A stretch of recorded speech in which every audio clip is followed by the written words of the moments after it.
কুড়িগ্রাম উলিপুর উপজেলার গোড়াই পাঁচপীর সরকারি প্রাথমিক বিদ্যালয়ের সহকারী শিক্ষকবৃন্দের বিদায়ী সংবর্ধনা উপলক্ষে আলোচনা সভা অনুষ্ঠিত হয়েছে।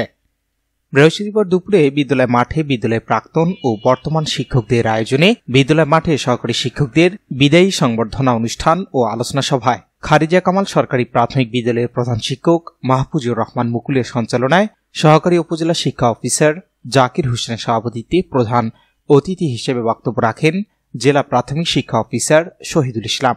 প্রধান আলোচক হিসেবে বক্তব্য রাখেন উপজেলা প্রাথমিক শিক্ষা অফিসার নার্গিস ফাতেমা তোকদার। আমন্ত্রিত অতিথি হিসেবে বক্তব্য রাখেন দুর্গাপুর ইউপি চেয়ারম্যান সাইফুল ইসলাম সাইদ।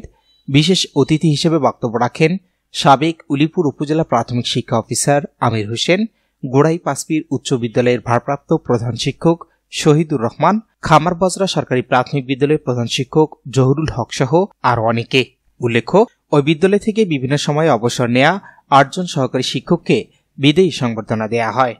এ সময় প্রিন্ট ও ইলেকট্রনিক মিডিয়ার সাংবাদিক সহ বিভিন্ন শ্রেণী পেশার মানুষ উপস্থিত ছিলেন। Shahinur Rahman, news desk, ABN24।